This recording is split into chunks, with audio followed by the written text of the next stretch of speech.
A day in my life ng isang breadwinner in the family. Hello kapango, it's me, Luna.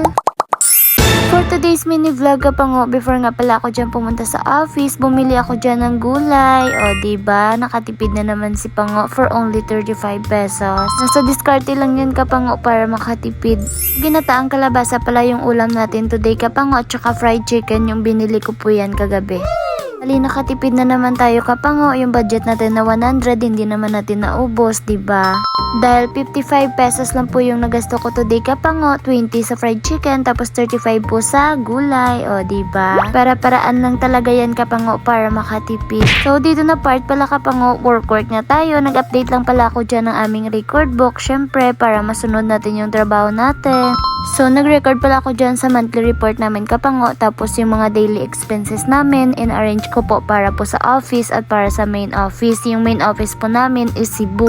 Fast forward, break time na pala namin ito kapango, kakatapos lang namin kumain, tsaka nagpahinga lang ako saglit, syempre TikTok para may pang reels, diba? Asya, fast forward again kapango, kakarating ko lang sa bahay at tsaka maglalaba tayo for today's video.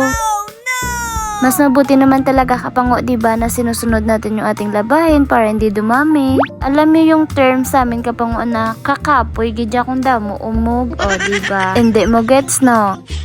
O dito na part kapango, tapos na pala ako dyan maglaba. Syempre magsasampay na tayo. In alternate ko lang dyan kapango kay para magkasya, para yung iba may bakante na kapag maglaba na sila, diba? Kunti lang naman yung nilaban ko dyan kapango. Gusto ko lang po talaga sundin para hindi dumami, nakakapagod kasi. At syempre dahil pagod tayo, nagluto ako dyan ng pansit canton kapango at saka isang itlog sabay na sa pagluto para tipid sa butane. Oh nano.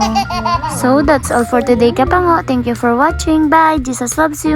See you on my next mini vlog.